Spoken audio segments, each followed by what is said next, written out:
সবাইকে, চলে এসেছি আবার একটা নতুন ব্লগ নিয়ে তোমাদের সাথে শেয়ার করতে। তো আমি যাচ্ছি 8 মাস পর দিল্লি থেকে বাড়ি। তো চলে এসেছি, রাস্তায় বেরিয়ে এসেছি, এখন অটোতে যাচ্ছি। এই যে রোডটা খুব সুন্দর লাগে, অনেক কালারফুল, বেগুনি, নীল, গোলাপি, আরও অনেক কালার রয়েছে। রাত্রেবেলা দেখতে বেশি সুন্দর লাগে। তো রাত্রে যখন যদি কোনো দিন ওই রাস্তা দিয়ে যাই নিশ্চয়ই তোমাদের সাথে শেয়ার করব। তো অটোতে যেতে যেতে তোমাদের সাথে চলো কথা হচ্ছে। আমরা বেরিয়েছিলাম 5টা 11 সময়, তো ট্রেন ছিল 6টা 15। তাড়াহুড়ো করে গিয়েও সেই ট্রেন পাওয়া যায়নি, ট্রেন এসছে 25 মিনিট লেট। তো কী আর করা যাবে। তো ইন্ডিয়া গেট, লালকেল্লা দেখতে দেখতে চলে যাচ্ছি একদম রেল স্টেশন।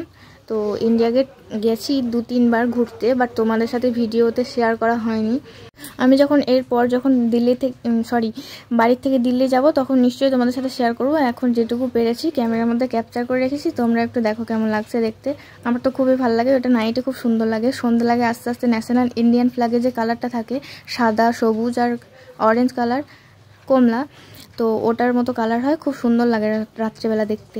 আর অনেক লাইট থাকে, খুব সুন্দর লাগে জায়গাটা, খুব সুন্দর পুকুরের মতো রয়েছে, খুবই সুন্দর লাগে দেখতে। তো অটোতে জার্নি করতে করতে স্টেশন যাচ্ছি। তো চলো যাওয়া যাক। এখানে ভোর হয়েছে, খুব একটা আলো ফোটেনি, 5টা 11 তখন বাজে সবে বললাম তোমাদেরকে। তো কি আর করা যাবে। আর এদিকে লালকেল্লা দেখতে দেখতেও যাচ্ছি।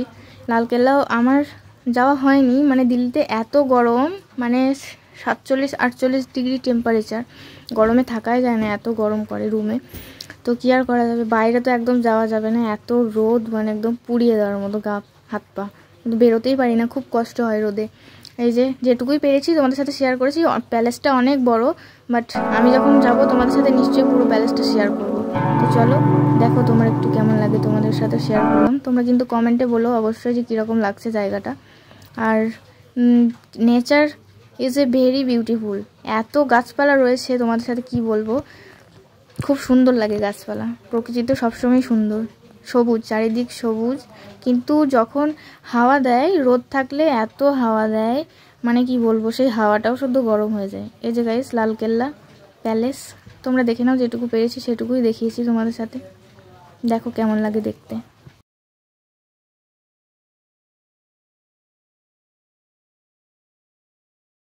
তোমাদের সাথে কথা বলতে বলতে চলে এসেছি, পৌঁছে গেছি ডেস্টিনেশনে, রেল স্টেশন। এটা কিন্তু ওল্ড দিল্লির রেল স্টেশন।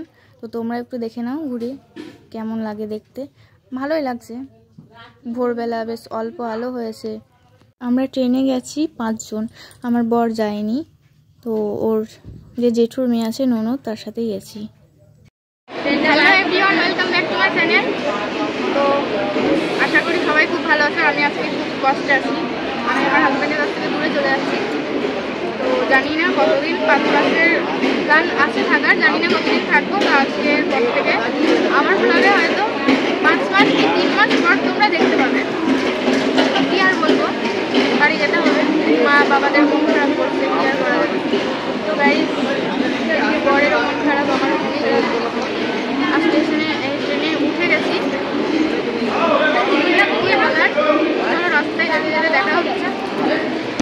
হ্যালো গাইস, আজকে ব্লগের করতে আমাকে দেখতে পাবে না, কারণ যেহেতু মানুষ বাড়ি চলে যাচ্ছে,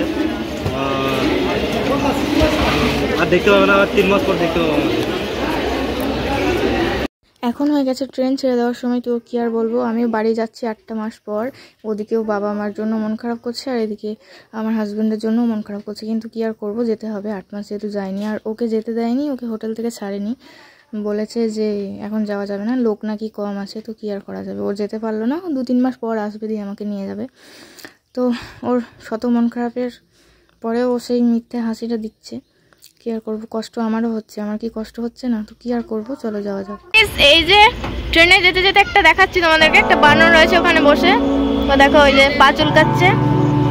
এটা হচ্ছে গোদাবরী নদী। তো প্রথমে যে রেল লাইনটা রয়েছে ওখানে ভালো দেখা যাবে, বাট ওই লাইনটা হয়তো নয়। কি আর করবো, আমি যেটুকু পেরেছি সেটুকুই তুলেছি, তোমরা দেখো, আমি একটু দেখিয়ে দিই তোমাদের কেমন লাগছে। ভালো দেখা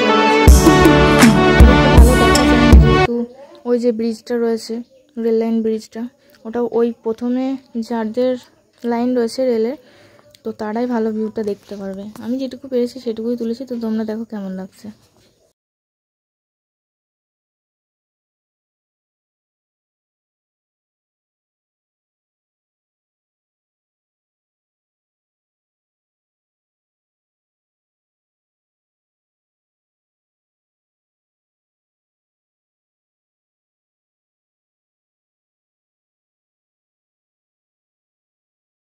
এই যে আরও একটা নদী আমি পেরোচ্ছি, তো এই নদীটার নাম আমি ঠিক জানি না, কিন্তু নদীগুলো খুব সুন্দর দেখতে। আর এত বৃষ্টি হচ্ছে, এত পরিমাণ বৃষ্টি যে ওয়েদারটা মানে একদম পুরো মেঘলা মেঘলাই করে আসে। সারাদিন বৃষ্টি পড়েছে ট্রেনে জার্নি করার সময়। তো অনেক নদীই দেখেছি, তোমাদের সাথেও একটু শেয়ার করেছি। এই নদীটার নাম আমি জানি না। এই নদীটাও অনেকটা চওড়া, কিন্তু খুব সুন্দর লাগছে দেখতে। তবে আগের যে নদীটা আমি তোমাদের সাথে শেয়ার করলাম ওটা গোদাবরী নদী, এটা কনফার্ম। তো দেখো এই নদীটা খুব সুন্দর, খুবই সুন্দর লাগছে। বৃষ্টি পড়ছে, একটু মেঘলা মেঘলা, হয়তো সূর্যের আলো থাকলে আরও ভালো লাগতো দেখতে। তো কী আর করবো, সূর্য ওঠেইনি। আর বাড়ি এসেছি আমি আজ 3-4 দিন হলো, তো বাড়িতেও একদম রোদ বেরোয়নি। সেই তখন থেকে বৃষ্টিই চলে যাচ্ছে, এখন বৃষ্টি ছাড়ার নাম নেই কোনো। কী করব বলো, রোদ তো বেরোচ্ছেই না। এখানে নদী নেই, এখানে রয়েছে একটা ব্রিজ। তো ব্রিজের এই যে রাস্তাটা রয়েছে, এখানে সব হয়তো বাড়িগুলো রয়েছে, এখানে সব হয়তো ভাড়া বাড়িতে থাকে রুম নিয়ে, আমরা যেরকম দিল্লিতে থাকি। তো দেখো খুব সুন্দর লাগছে, তাই ক্যামেরাতে তুলে রেখেছি। তো গাইস এই যে দুপুরের লাঞ্চ, 12টা বেজে গেছে, 12টা ওভার হয়ে গেছে, 12টা 5-6 বাজে। তো এই যে গাইস একটা দাদা রয়েছে, এই যে দিদি, এতে যাইবো। আর একজন শুয়ে আছে ওখানে, জানি না। আর এদিকে বৃষ্টি হচ্ছে।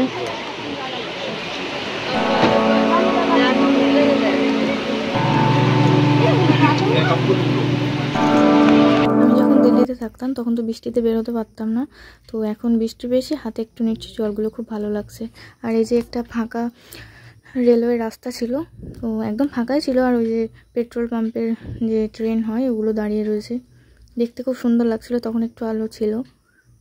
এই যে এই রাস্তাটাও খুব সুন্দর লাগছে দেখতে, অনেকগুলো লাইন রয়েছে, ডান দিকে আরও রয়েছে, বাট আমি বাঁদিকে বসেছিলাম, তো বাঁদিকের জায়গাটাই তোমাদেরকে দেখাতে পেরেছি। আর জায়গাগুলো খুব সুন্দর লাগছিল দেখতে।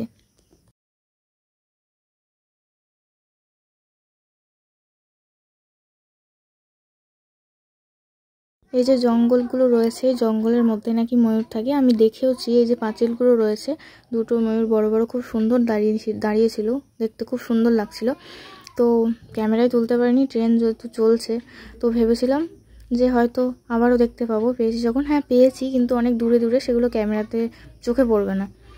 আর জুম করে যে দেখাবো তোমাদেরকে সেটাও সম্ভব না। তো কি করব, পরে বা যখন আসবো তখন নিশ্চয়ই চেষ্টা করব দেখানোর। এই যে চানা মশলা বিক্রি করতে এসেছিলো, তো আমার জিজু কিনে দিয়েছে, তো সেটাই খাচ্ছি এখন। আর এই নদীটা হচ্ছে যমুনা, এটাতেও এখানে ব্রিজ রয়েছে, খুব একটা ভালোভাবে দেখানো জানি, তাও গোদাবরীর থেকে অনেকটাই ভালোভাবে এসছে, খুব সুন্দর লাগছে দেখতে। ওর কিছু ক্লিপ নেওয়ার পর রাত্রি হয়ে গেছিলো, তো একটু রেস্ট করার টাইম হয়ে গেছিলো। তো রেস্ট করার পর এই যে ভোরবেলার এটা ক্যাপচার নিয়েছি।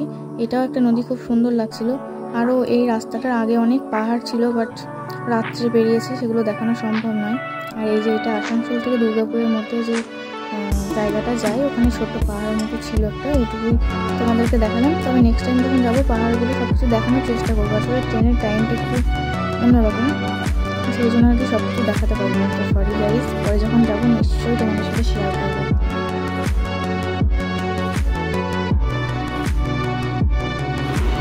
তো এই যে গাইস আমি বাড়ি এসেছি, এটা হচ্ছে আমার ছোট কাকা ছোট ছেলে। তো দেখো ওকে আমি ফার্স্ট দেখছি, ওর দেখে রিয়াকশন দেখো গাইস। আমার সোনা কই, দুমাত্র গুল্লুকে, দুমাত্র, হে গুল্লু, গুল্লু, গুল্লু, ধরতে গুল্লুকে, ধরতে।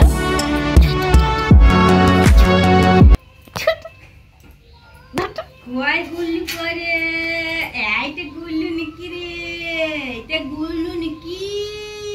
আজকে আমাকে চিনতে পারছে না। 8 মাস হলো আমি গেছি, আমি দিল্লি গিয়েছি, তারপর পুচকুটা হয়েছে, পুচকুটা। সেই যে বৃষ্টি লেগে গেছে, থামার কোনো নাম নেই। তো আজকের ভিডিওটা এই পর্যন্তই। ভালো লাগলে লাইক, কমেন্ট, শেয়ার, সাবস্ক্রাইব করে দিও। থ্যাঙ্কস ফর ওয়াচিং, সবাই ভালো থেকো।